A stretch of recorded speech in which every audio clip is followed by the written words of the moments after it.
On today's hot sheet, I'm discussing housing inventory, pending home sales, and core PCE. Today is Monday, April 29th, 2024. I am Byron Lazine, and the hot sheet starts now.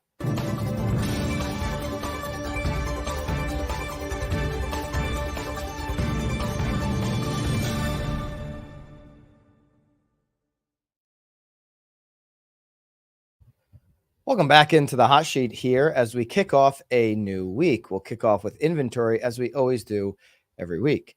This is the only show on the internet where you can get a 24-hour look back on housing every single Monday through Thursday, 9:30 on the East, 6:30 on the West. Shout out to my West Coast peeps who are joining us at 6:30 Pacific time. I did that last week. I enjoy it at that time, so I'm hopeful that you guys do too. I'm sure if you're logging in, you're doing just that. If you're new to the hot sheet, let us know in the live chat. Again, we do this every single Monday through Thursday. It's the only 24-hour look back that you're going to get paywall free. That's how we roll at BAM. When it's information, it should be accessible to you. Make sure you hit the subscribe button if you're new to the channel. If you missed last week's Kevin Sears interview, it is the NAR president. It's on the channel here. Also, go check out at Knowledge Brokers Podcast. Friday's episode was insane. Update there. Berkshire Hathaway Home Services. We talked about it right at the end of the episode. Settled for $250 million. I think that's an outrageous number. I think that's just robbery, basically. But that is the number, and they are now settled. So shout out to the Berkshire Hathaway Home Service agents who are now in the clear on that deal. All right, let's get into inventory. Active weekly housing inventory slowed slightly, but it's still at a very healthy clip, at a healthy number that we want to see during this time of year. We want to see consistent week over week gains on inventory. When I say slow, just slowed from the week prior, but we're going to take this level right now. We're going to take what we can get on inventory. And the weekly inventory from Altos Research went up 543,000 across the country to 556,000.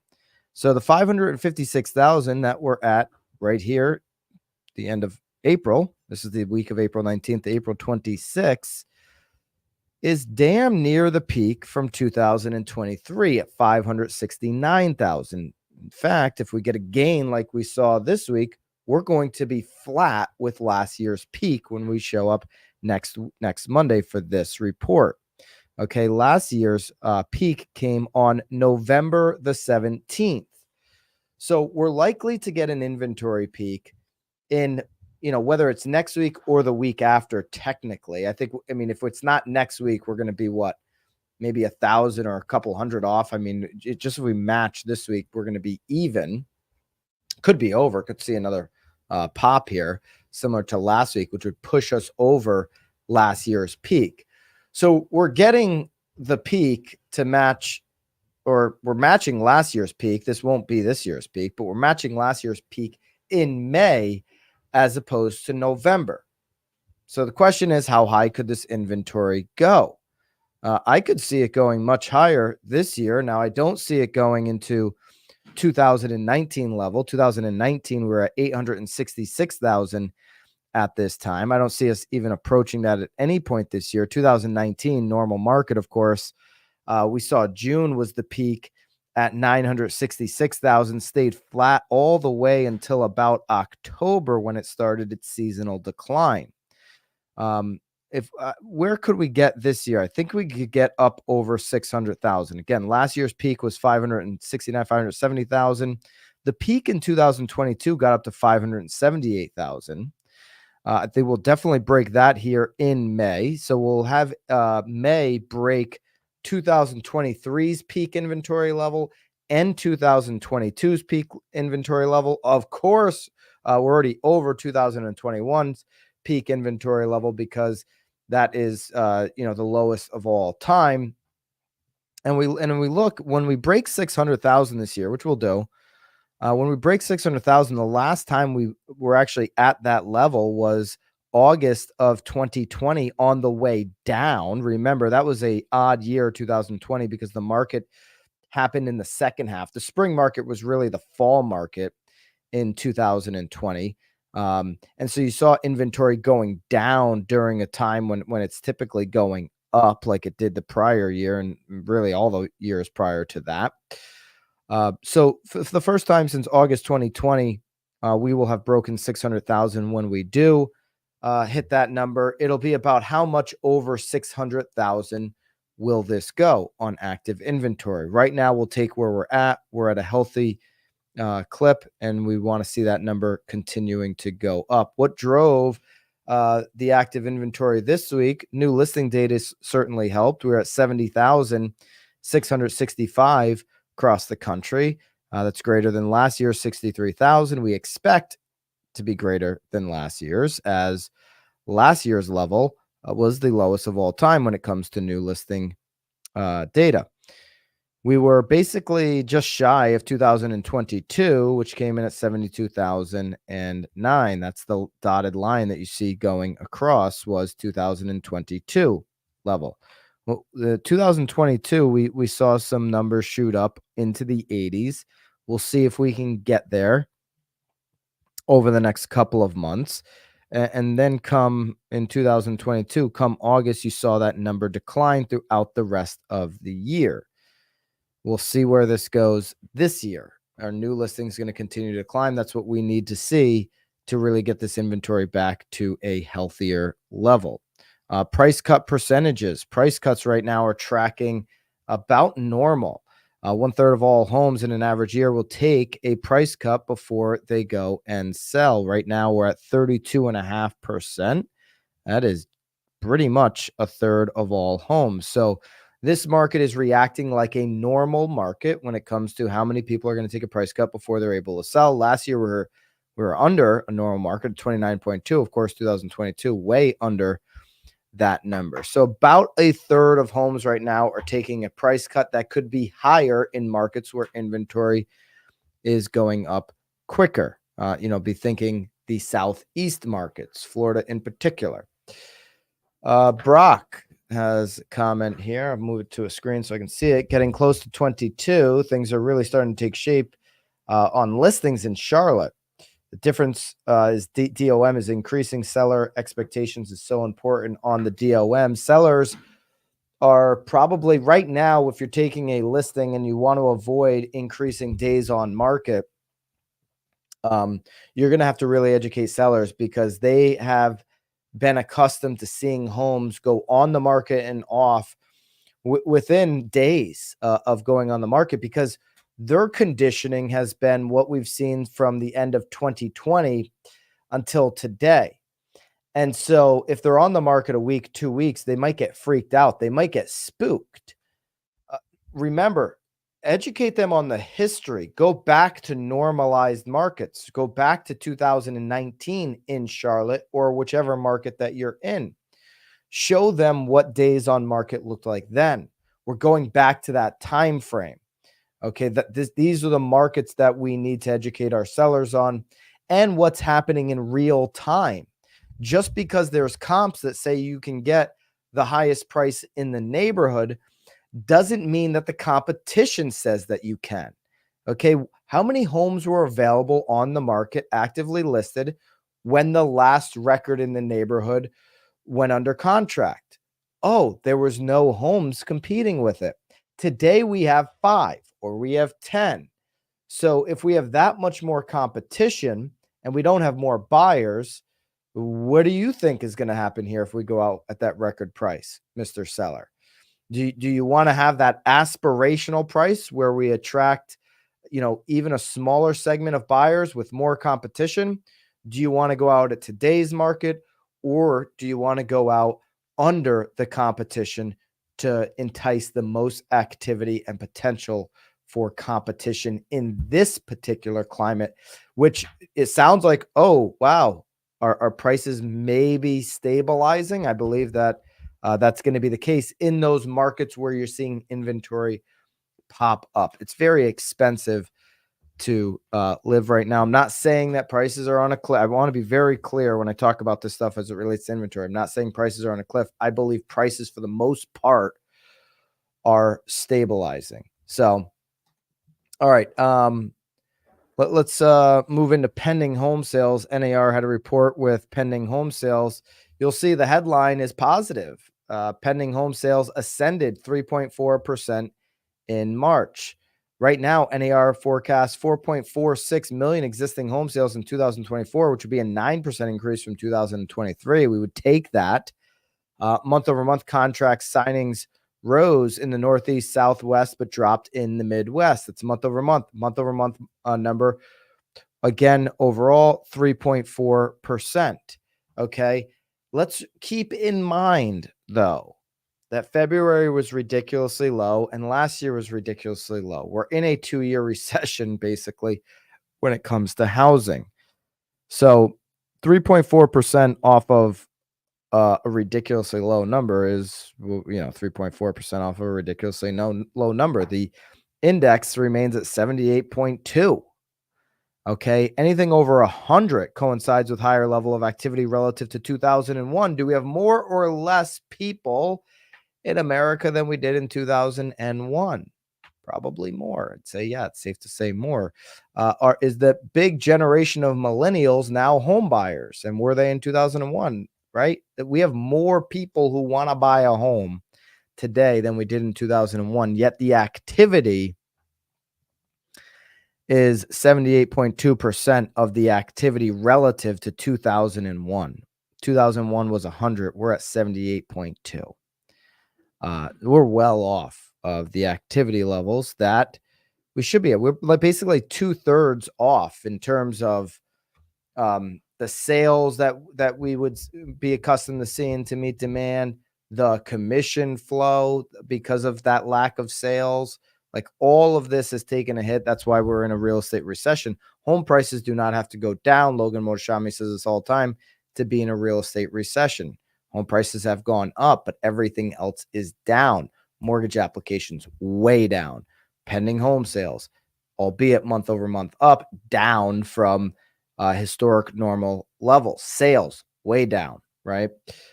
Here's the regional outlook. Midwest is at 78.1. So Midwest performing very much like the country, even though month over month down 4.3. Northeast at 65.1. The inventory in the Northeast is really holding that market back from having any fluidity. The West is at 61, up 6.8% month over month. And the South now down under 100 at 95.8 on the index. So the South operating the closest to 2001 level, way more inventory to navigate in those states. Month over month up 7% from February to March on the South. Okay. Pending home, there's not much more to go over pending home sales compared with 1 year ago. Pending home sales declined in the Northeast and the South. Midwest and West improved, but improved slightly. I mean, the fact that the Northeast and the South declined from extremely low levels year over year is discouraging for those markets. The improvements for the Midwest and the West are very small, that it's like, okay, year over year pending transactions were up 0.1%. And we're talking about, a historically low number in comparison to, a normal market for last year. So again, the existing home sale prediction from NAR would be 9% in 2024 to 4.46 million from 4.09 in 2023. I think anybody would take that, a 9% increase in existing home sales.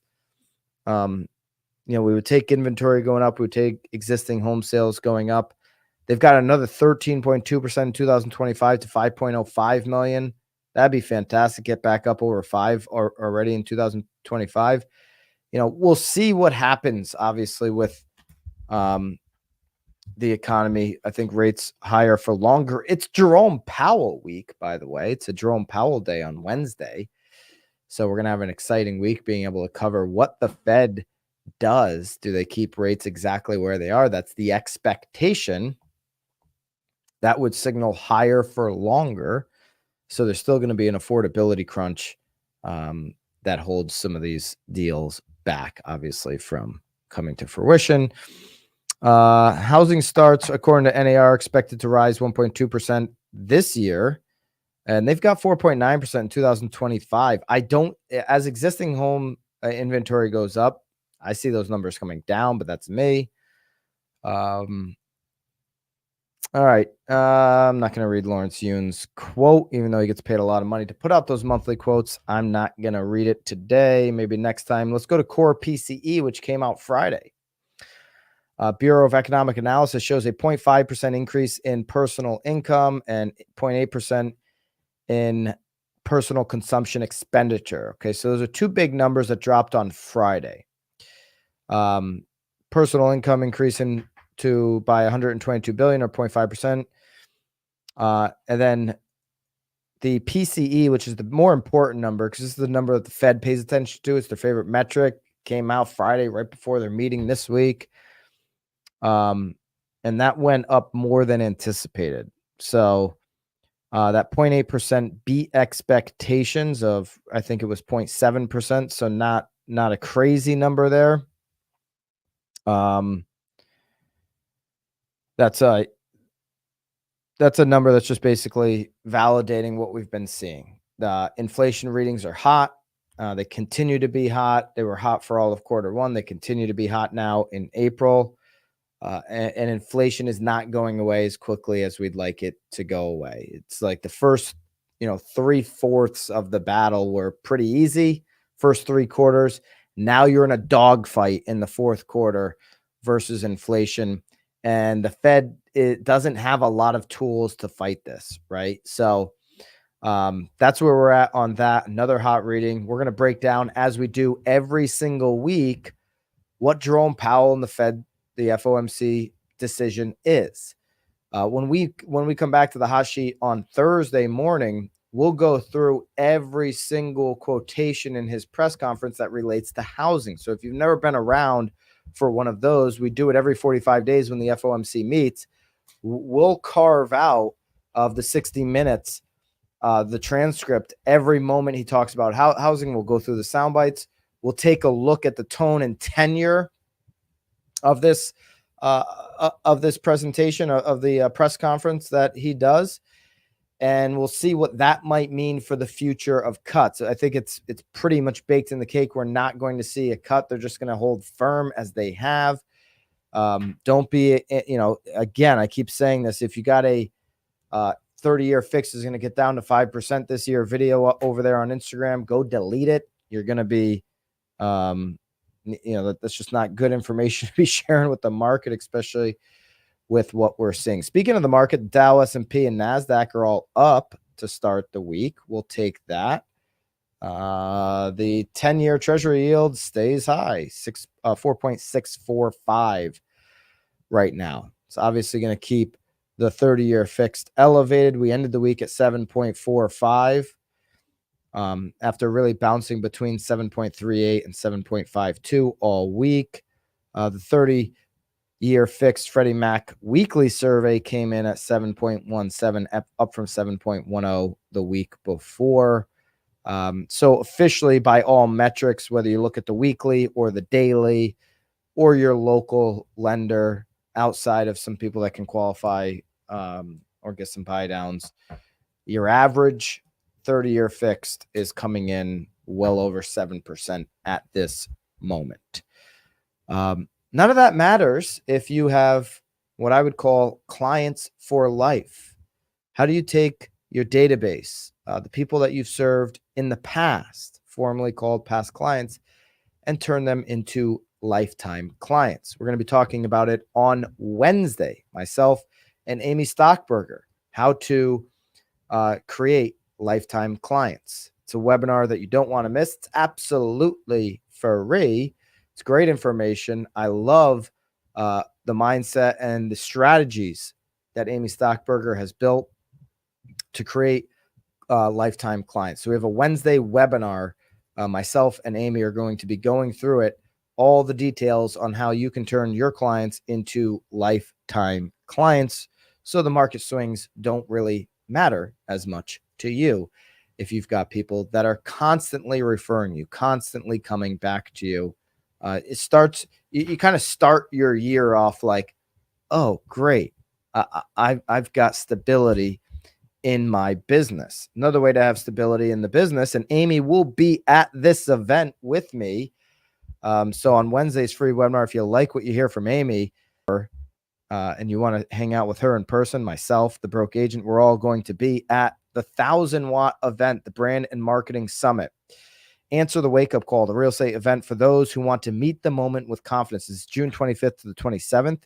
You can use code BAM to get $200 off of the ticket. This is an event like no other. Some of the thought leaders that go to this event are ones that you're gonna be like, oh my gosh, that person's actually sitting in the audience. We're talking about broker leaders, CMOs, marketing execs, attend this conference every single year to make sure that their marketing and their branding is on point. Skip the pontification, join the doers. It is a room full of doers, 1,000-watt brand and marketing summit. We've got a link down below. You can use code BAM to get 200 off of the 1,000-watt summit. Myself, Bobby, our lead producer, is going to be with us. Eric, the broke agent, Amy Stockberger, who you're going to hear from on Wednesday. Looking forward to share that webinar with you. That's it. That's it for today. We've got Jerome Powell week, so I'm sure we'll get some leakage by tomorrow or Wednesday morning. We'll be able to react to that news. We've got a JOLTS report. We've got a whole bunch going on. And that's today's hot sheet to kick it off. I will see you guys back here tomorrow, 9:30 on the East, 6:30 in the West. You know the deal in between. Until then, toodaloo.